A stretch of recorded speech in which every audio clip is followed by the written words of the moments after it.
പാലക്കാട് ജില്ലയിൽ അധികം അറിയപ്പെടാത്ത മനോഹരമായ ഒരു ഗ്രാമമാണ് മാത്തൂർ. നോക്കെത്താ ദൂരത്തോളം നെൽപ്പാടങ്ങളാൽ ചുറ്റപ്പെട്ട മനോഹരമായ ഒരു പാലക്കാടൻ ഗ്രാമം.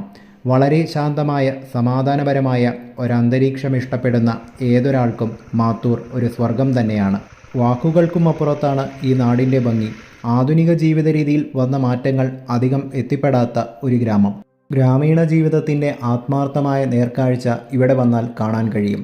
നെൽപ്പാടങ്ങളും പഴയ തറവാടുകളും അമ്പലങ്ങളും കേരളത്തിൻ്റെ തനതായ പാലക്കാടൻ ഗ്രാമഭംഗി ഇവിടെ വന്നാൽ കാണാൻ കഴിയും. എൻ്റെ നാടായ മാത്തൂരിനെക്കുറിച്ച് ഇതിനു മുൻപും കുറേ വീഡിയോസ് ചെയ്തിട്ടുണ്ട്. കാലത്ത് വീണ്ടും മാത്തൂരിലേക്ക് വന്നപ്പോൾ പണ്ട് നടന്ന വഴികളിലൂടെ ഒന്നുകൂടി നടന്നപ്പോൾ കാണാൻ കഴിഞ്ഞ കാഴ്ചകൾ ഉൾപ്പെടുത്തിയ ചെറിയൊരു വീഡിയോ ആണിത്. ഇതുപോലുള്ള ചെറിയ ചെറിയ വഴികൾ ഇവിടെയുണ്ട്. ആ വഴികളെല്ലാം ചെന്നു നിൽക്കുന്നത് നോക്കെത്താ ദൂരത്തുള്ള നെൽപ്പാടങ്ങളിലേക്കാണ്. കർഷകൻ്റെ പ്രയത്നവും പ്രകൃതിയുടെ അനുഗ്രഹവുമാണ് ഇതുപോലുള്ള സ്ഥലങ്ങൾ. വിലമതിക്കാനാവാത്ത കുറേ മനോഹരമായ കാഴ്ചകളാണ് ഈ സ്ഥലം സമ്മാനിച്ചുകൊണ്ടിരിക്കുന്നത്. 2 മാസത്തെ വേനലവധിക്കായി സ്കൂളുകൾ പൂട്ടുന്നൊരു സമയം കൂടിയാണ് ഈ വേനൽക്കാലം. കൊയ്ത്ത് കഴിഞ്ഞ പാടങ്ങൾ ഫുട്ബോൾ ഗ്രൗണ്ടും ക്രിക്കറ്റ് ഗ്രൗണ്ടുമായി മാറുന്ന സമയം. അതുകൊണ്ട് പണ്ടെല്ലാം വേനൽക്കാലമായിരുന്നു ഏറ്റവും പ്രിയപ്പെട്ട സമയം. ടിക്കറ്റൊന്നുമില്ലാതെ സമയപരിധികളില്ലാതെ സ്വതന്ത്രമായി യാത്ര ചെയ്ത് കണ്ടുപിടിച്ച് കാണാൻ കഴിയുന്ന ഇതുപോലുള്ള കാഴ്ചകൾ ഉറപ്പായും മനസ്സിലെപ്പോഴും തങ്ങി നിൽക്കും. മീൻ വളർത്തുന്ന കുളങ്ങളുടെ അടുത്ത് ആ കുളത്തിന് കാവൽ നിൽക്കുന്നവർക്കായി താൽക്കാലികമായി ഉറങ്ങാനും വിശ്രമിക്കാനുമുള്ള സ്ഥലമായത്. ഇവിടുത്തെ കാഴ്ചകൾക്ക് മറന്നുപോയ കുറേ നല്ല ഓർമ്മകൾ മനസ്സിലേക്ക് വീണ്ടും കൊണ്ടുവരാൻ സാധിക്കും. ചൂടൊന്ന് മാറ്റിവെച്ച വേനലിലും നല്ല ഭംഗിയുള്ള കാഴ്ചകൾ സമ്മാനിക്കുന്ന ഒരു നാടാണിത്.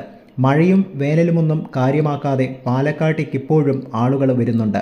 രാവിലെ സൂര്യനുദിച്ചു വരുന്ന സമയത്തെല്ലാം ഇവിടെ എത്താൻ ശ്രമിക്കുക. അപ്പോഴാണ് ഈ സ്ഥലത്തിൻ്റെ ഭംഗി നന്നായി ആസ്വദിക്കാൻ കഴിയുക. പാലക്കാടൻ ഗ്രാമത്തിൽ സ്ഥിതി ചെയ്യുന്ന പഴയൊരു തറവാട് കാണാൻ ഇറങ്ങിത്തിരിച്ചൊരു യാത്രയാണ് ഇന്നത്തേത്. ചെറുതും വലുതുമായ നൂറ്റാണ്ടുകൾ പഴക്കമാർന്ന കുറേ തറവാടുകൾ ഇന്നും പാലക്കാടൻ ഗ്രാമങ്ങളിൽ കാണാൻ കഴിയും. അങ്ങനെയൊരു പഴയ തറവാടിൻ്റെ കാഴ്ച കാണാനാണ് ഇന്നിപ്പോൾ പോകുന്നത്. വർഷങ്ങൾക്ക് മുൻപ് കുട്ടിക്കാലത്ത് ഓടിക്കളിച്ച് നടന്ന വഴികളാണിതെല്ലാം. ആ കാലഘട്ടത്തിലേക്കുള്ള ഒരു തിരിഞ്ഞുനോട്ടം കൂടിയാണ് ഇതുവഴിയുള്ള നടത്തം. ചിലപ്പോൾ ഇനിയൊരു 3-4 വർഷം കഴിഞ്ഞ് ഇതുവഴി വരികയാണെങ്കിൽ ഇതുപോലൊരു മൺപാത ഇവിടെയുണ്ടായിരുന്നു എന്ന് മറന്നുപോയേക്കാവുന്ന മാറ്റങ്ങൾ ഇവിടെ സംഭവിക്കാനുള്ള സാധ്യത തള്ളിക്കളയാൻ കഴിയില്ല. ഏതൊരു വീടോ സ്ഥലമോ ആളുകൾ വാങ്ങുമ്പോൾ ആദ്യം നോക്കുന്ന കാര്യം ആ വീടിൻ്റെ മുറ്റം വരെ ചെറിയൊരു കാറെങ്കിലും കൊണ്ടുപോകാനുള്ള സൗകര്യമുണ്ടോ എന്ന. അങ്ങനെയൊരു സൗകര്യമില്ലെങ്കിൽ അതിനുള്ള തയ്യാറെടുപ്പുകളായി പിന്നീട്. ചിലപ്പോൾ ഇവിടെയും അങ്ങനെയുള്ള മാറ്റങ്ങൾ വന്നേക്കാം. ജനിച്ച നാൾ മുതൽ കാണുന്ന കാഴ്ചയായതുകൊണ്ടാവാം പച്ചപ്പ് എന്ന് കേൾക്കുമ്പോൾ മനസ്സിലേക്ക് ആദ്യം തെളിഞ്ഞു വരുന്നത് നെൽപ്പാടങ്ങളുടെ കാഴ്ച തന്നെയാണ്.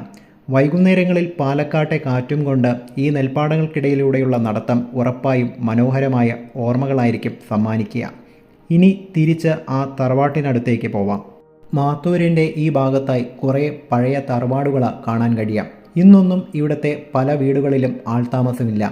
എൻ്റെ കുട്ടിക്കാലത്തെ ഓർമ്മകളിൽ ഇതുവഴി വരുമ്പോൾ ഈ വീടുകളിലെല്ലാം നിറയെ ആളുകളായിരുന്നു. ഈ നാട്ടിലെ എല്ലാവർക്കും പരസ്പരം പരിചയമുണ്ട്.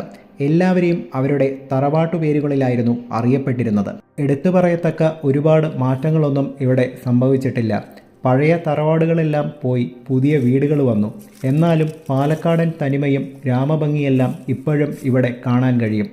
ഓർമ്മകൾ ഉറങ്ങുന്ന നൂറ്റാണ്ടുകൾ പഴക്കമുള്ള ഇതുപോലുള്ള തറവാടുകൾ കാണുമ്പോൾ മനസ്സിലേക്ക് കുട്ടിക്കാലത്തെ ഓർമ്മകളും കുറേ ചോദ്യങ്ങളും കടന്നു വരാറുണ്ട്. കഷ്ടപ്പാടുകളിലും സന്തോഷങ്ങളിലും ഒരു കൂട്ടായി നിന്നിരുന്നു ഇതുപോലുള്ള തറവാടുകളിൽ ജീവിച്ച കൂട്ടുകുടുംബത്തിലെ അംഗങ്ങൾ. കുറച്ചു കാലങ്ങളായി ഇവിടെ ആൾതാമസമില്ല. പ്രൗഢഗംഭീരമായി തലയുയർത്തി നിൽക്കുന്ന ഈ തറവാട് കാണാൻ തന്നെ ഒരു പ്രത്യേക രസമുണ്ട്. പണ്ട് പച്ചപ്പ് വിരിച്ച നെൽപ്പാടങ്ങൾക്കിടയിലൂടെ ഈ വീട്ടിലേക്ക് വന്ന ഒരു ചെറിയ ഓർമ്മ എൻ്റെ മനസ്സിലിപ്പോഴുമുണ്ട്.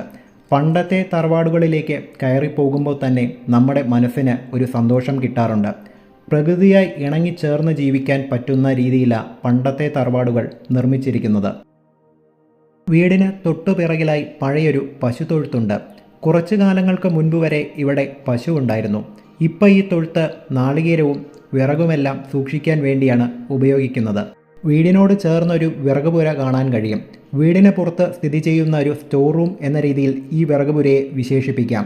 വിറകുകളും തേങ്ങയെല്ലാം സൂക്ഷിച്ചു വെക്കാനായി ഉപയോഗിക്കുന്ന ഒരിടമാണ് ഈ വിറകുപുര. വർഷങ്ങൾ പഴക്കമുള്ള കേരളത്തനിമയാർന്ന വീടുകളാണ് ഇവയെല്ലാം. ചെറുതായാലും വലുതായാലും ഈ വീടുകളെല്ലാം തറവാട് എന്ന് തന്നെയാണ് വിളിച്ചു വരുന്നത്.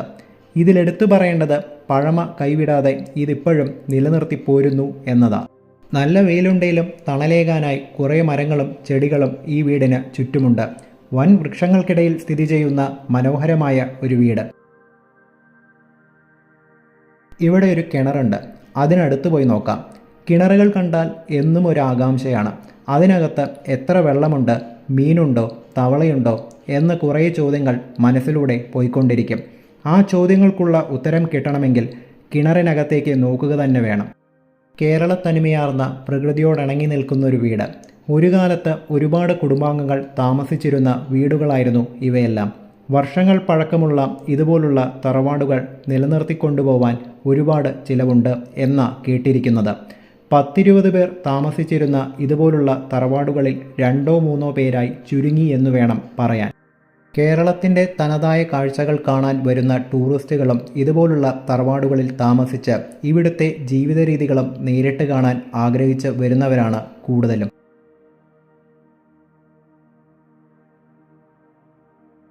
ഈ തറവാടിന് തൊട്ടപ്പുറത്തായി ഒരു കാവ് കൂടിയുണ്ട്. തുളസിത്തറ പോലെ പഴയ തറവാടുകളിലെല്ലാം കാവുകളും കാണാറുണ്ട്. കാവിന് തൊട്ടു മുൻപായി വേറൊരു മൂർത്തിയെ ആരാധിക്കുന്ന ക്ഷേത്രവും നമുക്ക് കാണാൻ കഴിയും. നമുക്കേതായാലും കാവ് നിൽക്കുന്ന ഭാഗത്തേക്ക് പോവാം. പ്രകൃതിയെ ആരാധിക്കുന്ന ഒരു രീതി തന്നെയായത്. വളരെ വൃത്തിയായി ഇവിടെ ഈ കാവ് സൂക്ഷിച്ചിട്ടുണ്ട്. പ്രകൃതിയോട് ഇണങ്ങി നിൽക്കുന്ന കാവുകൾ എന്നും ഭയത്തോടെ നോക്കിക്കാണുന്നൊരു സ്ഥലം. കാവിലേക്ക് കയറുമ്പോൾ ഭയത്തോടൊപ്പം ചെറിയൊരു ആകാംക്ഷയും മനസ്സിലെന്നും ഉണ്ടാവാറുണ്ട്.